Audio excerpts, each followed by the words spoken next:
Welcome back. So this is lecture 36 in this course on Bayesian modeling. The topic of this lecture is Hamiltonian Monte Carlo. Okay. So Hamiltonian Monte Carlo is another method for computational parameter estimation in the Bayesian framework. Okay. So it is different from Markov chain Monte Carlo, especially in primarily in this first step, which is in proposal generation. How do we generate new proposal? Okay. So let us delve into this, that why it is different and why do we need this over a Markov chain Monte Carlo sampler. Because as far as we discussed so far, MCMC sampler are working fine, their efficiency is good, computationally they are doing much better than other approaches, and they are also able to recover the posterior well. Okay. Only concern that could be there is that when you do not have a good step size, you might have a very high rejection rate, and that rejection rate would also increase as the number of parameters will increase, right? And the reason why MCMC algorithms could become less efficient as model complexity increases is precisely because of this, because there is high rejection rate, right? So for example, you would have at least 20, 30, 50% of rejection rate, and that rejection rate can increase exponentially as the number of parameters increase. Why this problem exists in MCMC sampling? So the idea is this. So this is the logic behind Markov chain Monte Carlo sampling. So let's say this is your true posterior distribution, P of theta given x, theta basically parameter space of theta in which we are doing this sampling, and the current state of the chain is here, right? So what you do in MCMC sampling is that you walk on this flat surface. So basically think of x-axis as a flat surface. So you randomly take a step in either this direction or this direction. So let's say you're standing here in the current position and you randomly take a step in either direction, and at this new position, we call this new position the proposal state theta star. At this new position, you evaluate the posterior density, and then you decide to either transition to this new position or you remain put in your original position. So that's the idea. So what you are doing here, and this is why this algorithm is also called random walk algorithm.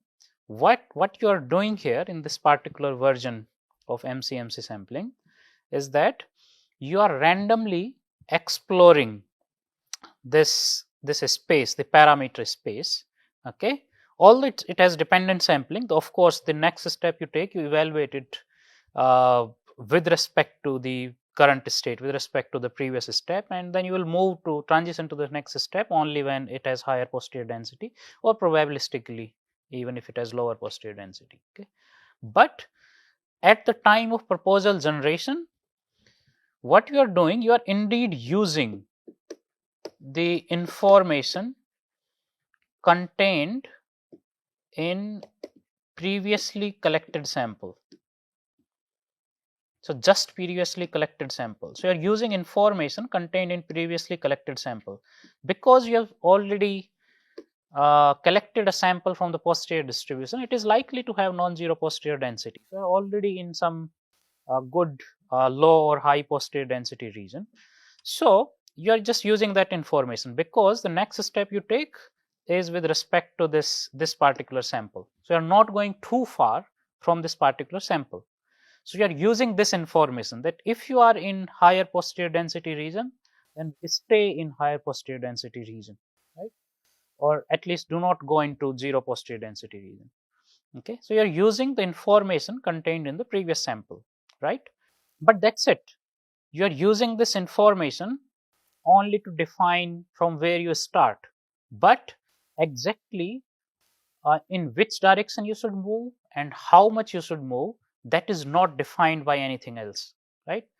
Only thing that is defining your walk, your random walk, is just that from where you are starting. So you are starting from the current state of the chain, but now how big a step you would take, in what direction you would take the step, right? And whether you would land into higher posterior density region or lower posterior density region, that is not in your control, at least not in this particular step of proposal generation.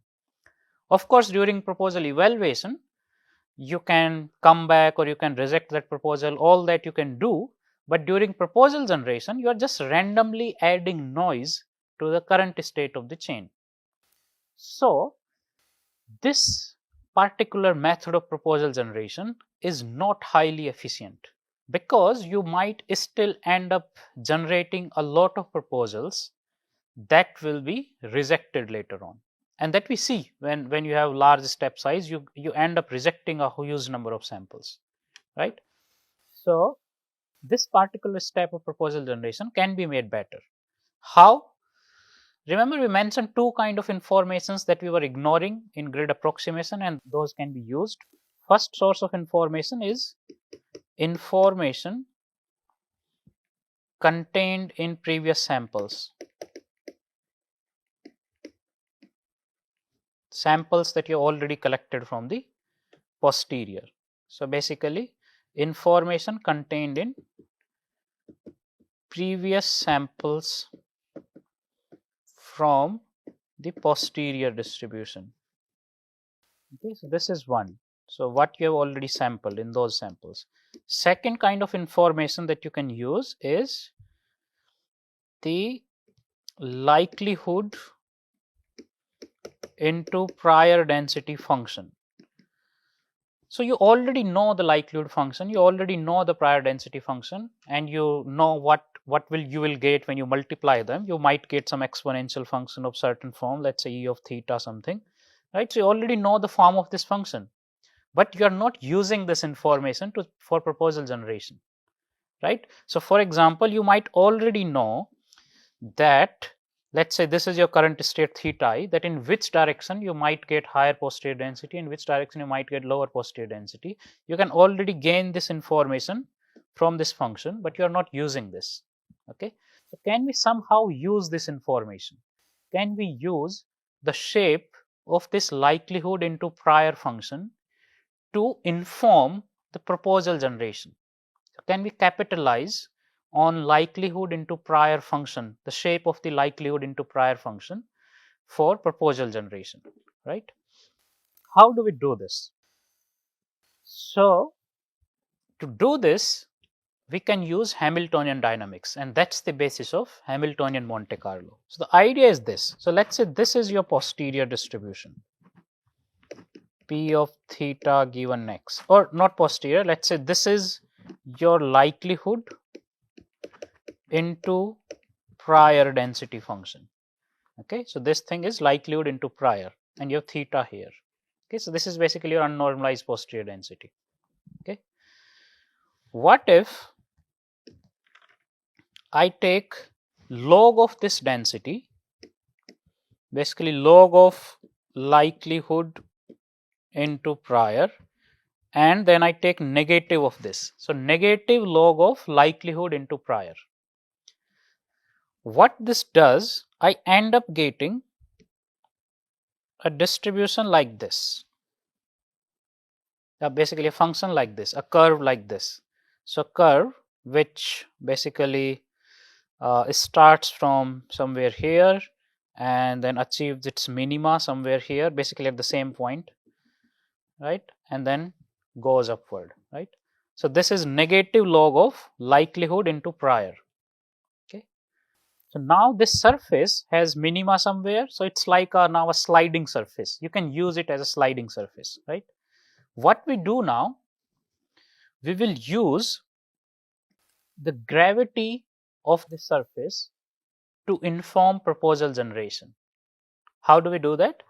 Let us take a frictionless particle of some mass m, let's say. Okay, you can ignore this mass m, let's say mass m is 1 unit. Okay, so let's say you have a particle which is sliding on this frictionless surface, and the mass of the particle is m. Okay, and let us think that this theta I is the current position of this particle, and also this particle is, let's say currently this particle does not have, let's say it is in rest currently. Okay, and this is the current position of the particle theta I. Okay, now let us kick this particle in either direction. with some initial momentum rho. Okay, or with so you apply some force and you kick this particle in either direction, either in this direction or in this direction. Okay, so what will happen? Let's say you push this particle in this particular direction towards downward, downward towards in this area, right? So this particle will start sliding down and maybe will go up and then it will start coming back and so on. So that's what it will do. And if you leave it as it is, then after some time it will settle here, here at the minima, right? But what we are going to do, we will kick this particle with some momentum rho, and we will then observe this particle after some fixed time t. So let's say after time t, the particle slided downwards and it is stopped here. So this becomes the new position, or let's say the proposed position of the particle, theta star. Okay, and at this position you can again record its momentum, new momentum at this position. Let's say new momentum is rho star. Okay, so original position was theta I, original momentum was rho I, right? And when we observe it after some time t, the new momentum is rho star and the new position is theta star. Okay, so as a consequence, what happens if we do this? So this is actually the process of proposal generation in this algorithm. So we start with initial position theta I and momentum rho I, and from this initial position and momentum we generate a new position. Basically we observe a new position and new momentum after time t. Okay, so this is proposal now, and we will evaluate this proposal, this new proposal, with respect to this one. Okay, so of course in evaluation you might end up accepting or rejecting this proposal. That's a different story. After that all the steps remains almost the same. But what is different in this kind of proposal generation? What is different is this, that you are no longer walking on this flat surface. So you are no longer walking, taking a step from theta I to theta star. Rather than walking on this flat surface, you are sliding along with the actual trajectory of likelihood into prior density, because you're sliding down this curve, likelihood into prior curve. Okay, so you're using your geometry of your likelihood into prior to inform where you would land next. So after time t, it is very likely that you will end up into higher posterior density region more often than lower posterior density region. Okay, so because there is gravity, so it is very likely that after time t, because even if you go in this direction up here, so maybe after time t will start coming backwards, or if you stop it after short time, so let's say you started here and you stop it here, even then you are in this region, even after long time you are in this region. So basically it is very likely that in most cases your proposals will be in higher posterior density region compared to the current state of the chain. So that can always happen. What would that imply?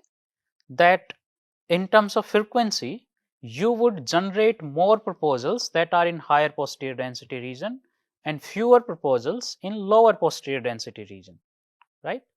And that's exactly what makes the difference.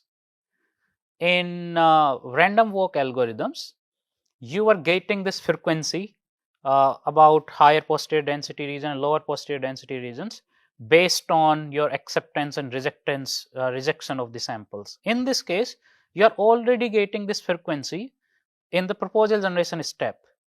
So you are already generating more proposals in higher posterior density region and fewer proposals in lower posterior density region.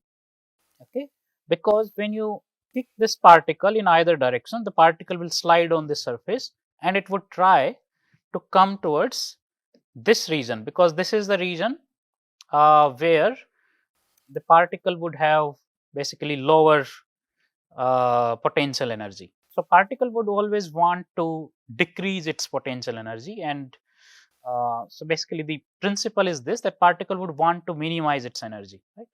So in this region, in higher posterior density region, so basically naturally particle will come here. after time t, regardless of whether you leave it, it would try to land in higher posterior density regions more often than lower posterior density regions. Okay? So that's the idea. So we are using the geometry of the likelihood into prior to inform how the particle moves and where it would land after time t.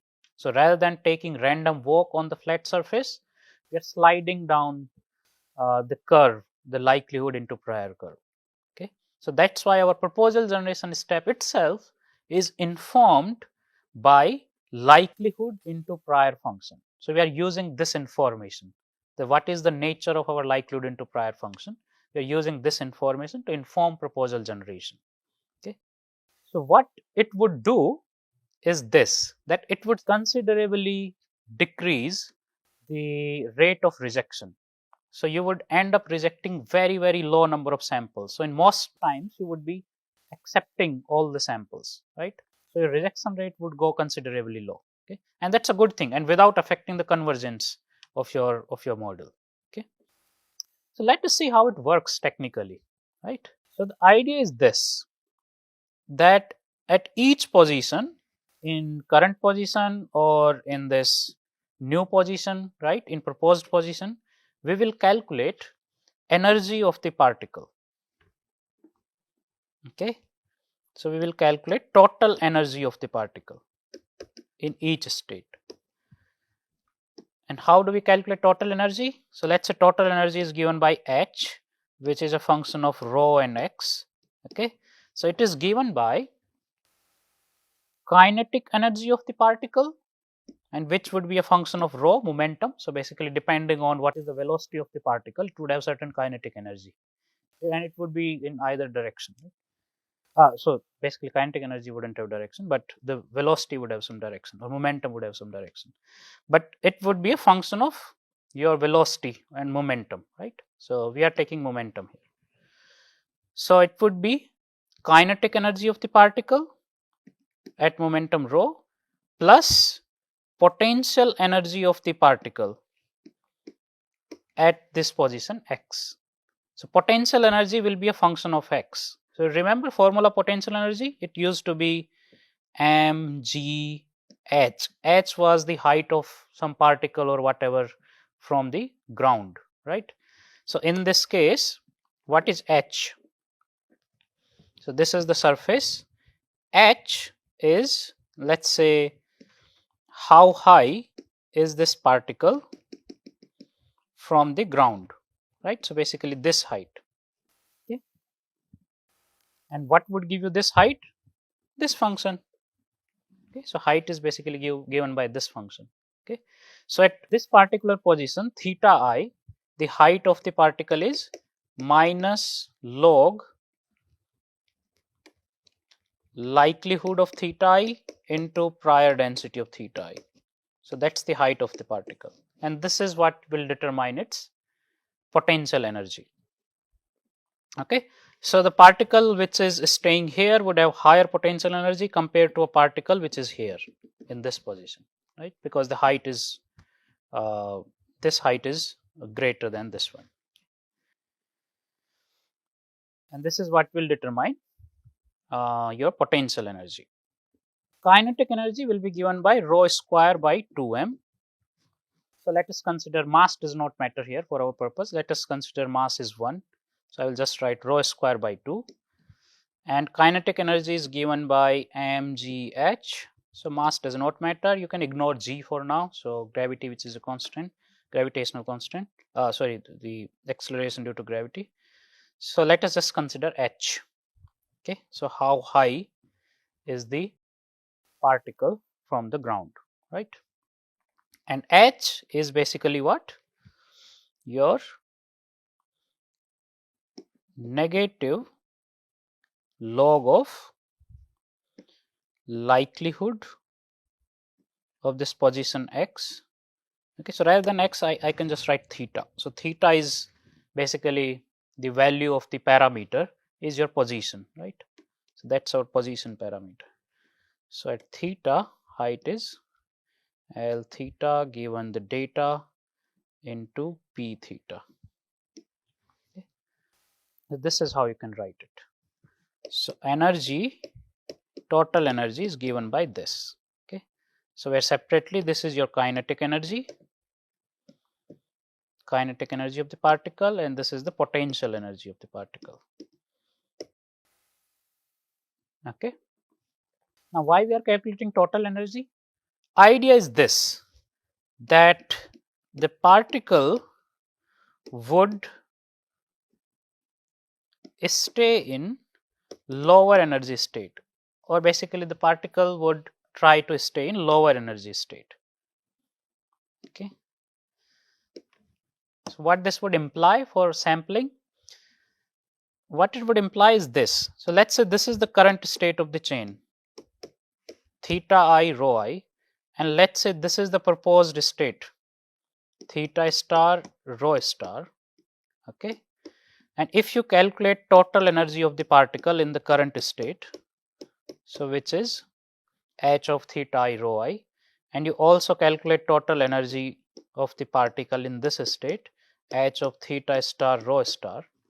Okay, so if this total energy is lower, okay, so if h of theta star rho star is lower than its total energy in the current state, okay, so if the total energy in the proposed state is lower than total energy in the current state, then you should make the transition from the current state to this new state. So this particle would transition from higher energy state to lower energy state. Okay, so that's the idea, and you can in fact calculate this probability of transitioning from this position theta I to theta star. This probability of transitioning from theta I to theta star is given by e to the power energy of the particle minus energy of the particle in position theta star minus energy of the particle in position theta I divided by kT. So this is some constant, T is temperature, which will basically determine that how much do you rely on these energy states, right? So if for example temperature is very high, then you would still transition even if there is no energy difference. You will still transition if temperature is high. If temperature is really low, then you would transition only if energy difference is large, right? So how much do you rely on energy difference to transition, right? You can ignore this if it does not necessarily help, right? But at least this is something that we will use to calculate probability of transition. Actually, we use the same thing when we were calculating log likelihood and log posterior density. So basically, when we were calculating log of Hastings ratio, we were doing something similar. Anyway, so the idea is this, that the particle wants to remain in lower energy state. So if the proposed state has lower energy, particle would transition. If the proposed state has higher energy, then particle wouldn't transition or would transition only with some low probability. So that probability of transition we can calculate based on difference in energy states, right? All right. So this is fine. So idea looks all good and okay, but how do we implement it technically? Okay. So there is actually a big technical challenge in implementing this algorithm, which is this, that let's say you are given some initial position theta I and initial momentum rho I. From this, and let's say you push the particle with this momentum rho I in either direction, okay, and you record the new position of the particle after time t. Okay, so what we are going to do, we are going to leave this particle for time t, okay, so which has initial position theta I, initial momentum rho I. Okay, now this particle keeps sliding on its surface and we will observe it after time t. Okay, so after time t, the particle should achieve new position theta star and new momentum rho star. Okay. The current position and momentum is known. Basically, current position is known and current momentum is also known because you randomly generate it in every iteration. So rho I is known, but how do you calculate new position theta star and rho star after time t? What would be new position theta star and rho star after time t? Now this is a difficult thing, because earlier in random walk algorithms you were just randomly generating a sample from some density. In this case, that's not the case. You are not generating any sample from any density. You do not even know the distribution, right? So for example, you do not know distribution of likelihood into prior. You do not have any proper probability distribution from which you can sample this new position and new momentum, right? This is not going to be um, basically a well-defined sort of distribution from which you can just directly sample new position and new momentum. Okay, this is going to be difficult. Okay, we need to figure out some way to obtain this new position and new momentum given the current position, current momentum. Okay, that's where the Hamiltonian equations comes into picture. Hamiltonian equations exactly do this job. I mean, of course, these equations are for different purpose in physics, but we can use them here to calculate new position and new momentum of the particle. So what are those equations? Those equations are given here. That what you can do is this: you can calculate this gradient, that what is the rate at which position changes with respect to time, and you can also calculate what is the rate at which momentum changes with respect to time. Once you have calculated this thing, rate of change in position with respect to time and rate of change in momentum with respect to time, then you can try to either integrate this function by multiplying this with time and then basically solving it, integrating it with respect to time. So either you can integrate with respect to time, or if you can't integrate, then you can discretize that function to get a new position after time t. Okay, so if you can calculate this rate of change in time with respect to t and rate of momentum with respect to t, then you can use it later on to calculate new position and new momentum. So rate of change in position is given by rate of change in energy, total energy, with respect to momentum. So which basically becomes rate of change in kinetic energy with respect to momentum, because the potential energy does not depend on momentum. So you can ignore the potential energy term in total energy. So change in position with respect to time is given by change in kinetic energy with respect to momentum, and change in momentum with respect to time is given by negative of change in potential energy with respect to time, with respect to position. Okay, so these are the two equations that we get. So let me write these two equations. So change in momentum with respect to time is given by, sorry, change in position with respect to time is given by change in total energy with respect to momentum. So which would become change in kinetic energy with respect to momentum. Okay. Similarly, change in momentum with respect to time is given by negative of change in energy with respect to position, which then will be change in potential energy with respect to position. Okay, so these are the two functions you get. These are the two sort of, you have gotten change in position, what rate position changes and what rate momentum changes. Okay, now again we can potentially you can use this to get how much is the total change in position from its initial position. So if you just, let's say, you integrate this function with respect to t from, let's say, t0 to t1, and then add initial position to this. Okay, then you should get proposed position after time t. So if you integrate it from, let's say, 0 to capital T. So you should be able to do this, but this function is not necessarily integratable, so it's not solvable most of the times, especially when you have complex likelihood and all that.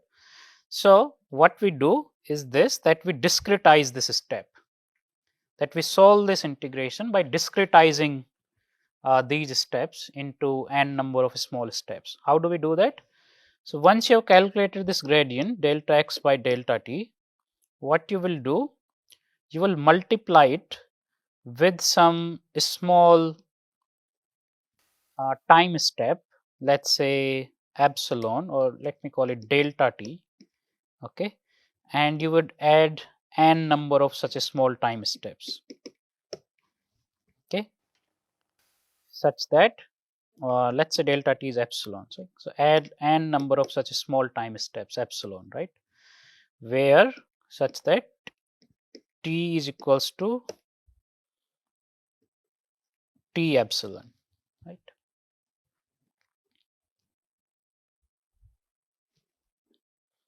So basically, time period after which we want to observe will be a small time period and number of steps that you are taking. Okay, or the other way around. This is the, let's say, the number of the step size, and this is the number of iterations that you are taking. So let's say I is equal to 1 to t or something. This is what you do.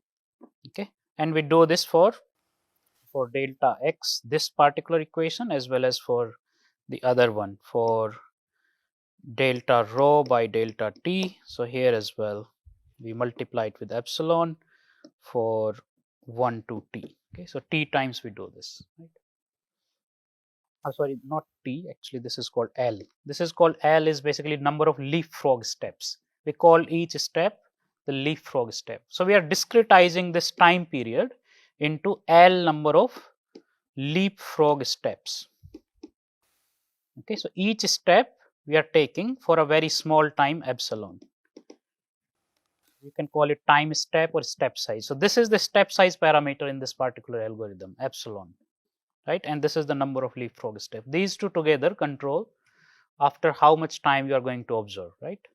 So this time step parameter, the step size parameter, and the leapfrog steps would matter for this particular algorithm.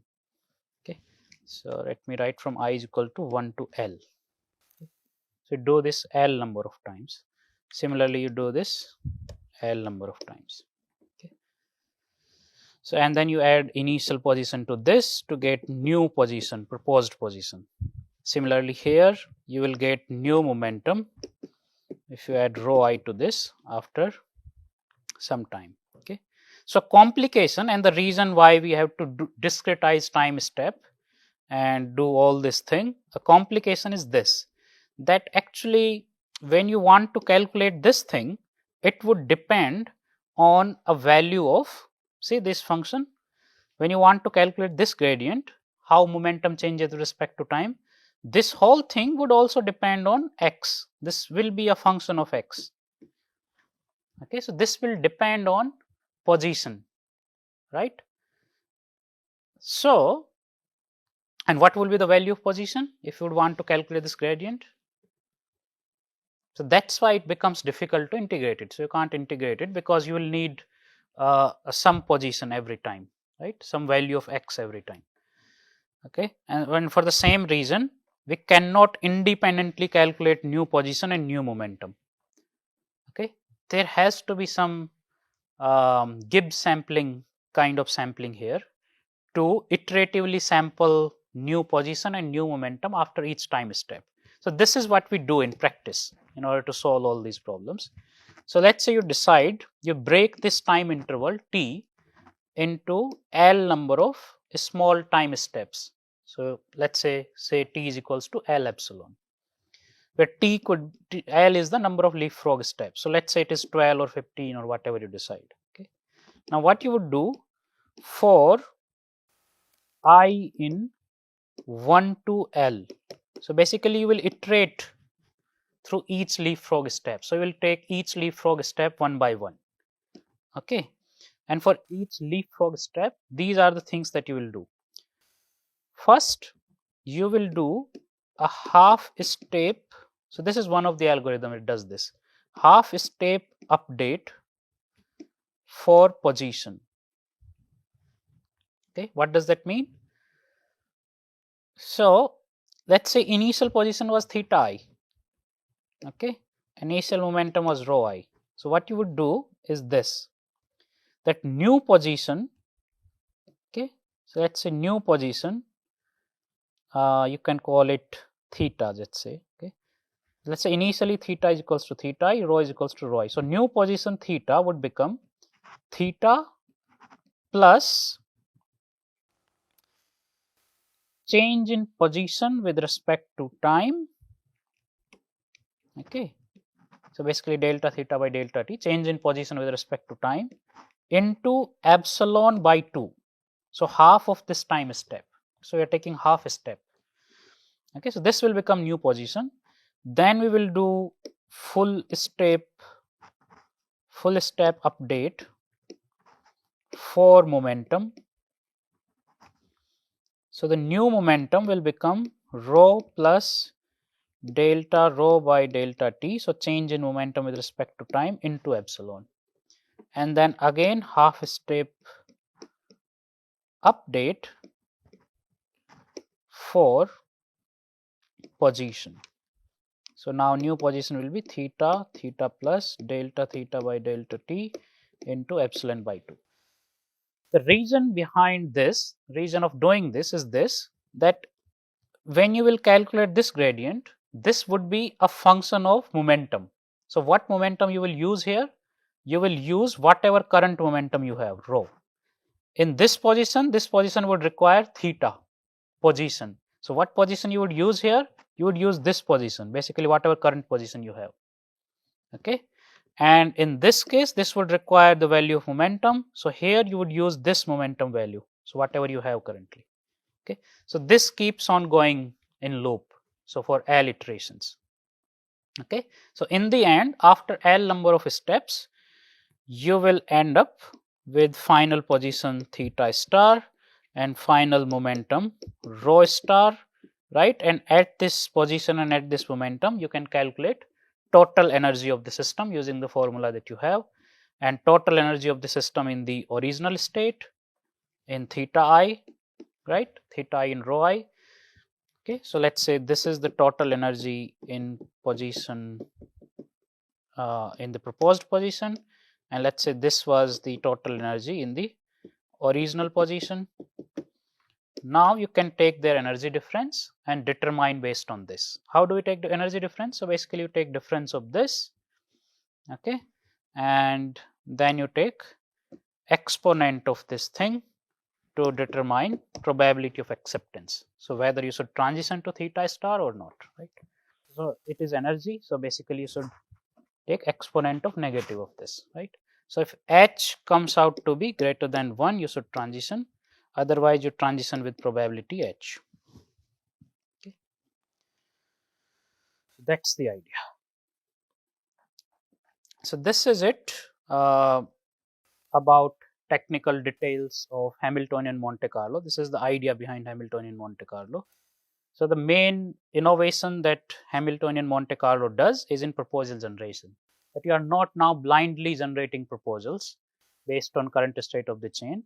We are still using information contained in previous samples. We are still using current state of the chain, but in order to move from the current state of the chain, you are not randomly walking on flat surface. Rather, you are sliding on your likelihood into prior function curve, right? So, what it does is that you are generating more and more proposals in higher posterior density region and fewer proposals in lower posterior density region. Right? And the rest of the technical details were to ensure that you are able to calculate new position and new momentum after time t. Once you do that, you can calculate total energy in the new position and new momentum, and then you can use that to determine the probability of transitioning into that new state. Okay. In the next lecture, we will see an example sampler of HMC. So, a sampler that implements this Hamiltonian Monte Carlo algorithm. All right, thank you. So, we will meet in the next lecture with HMC implementation.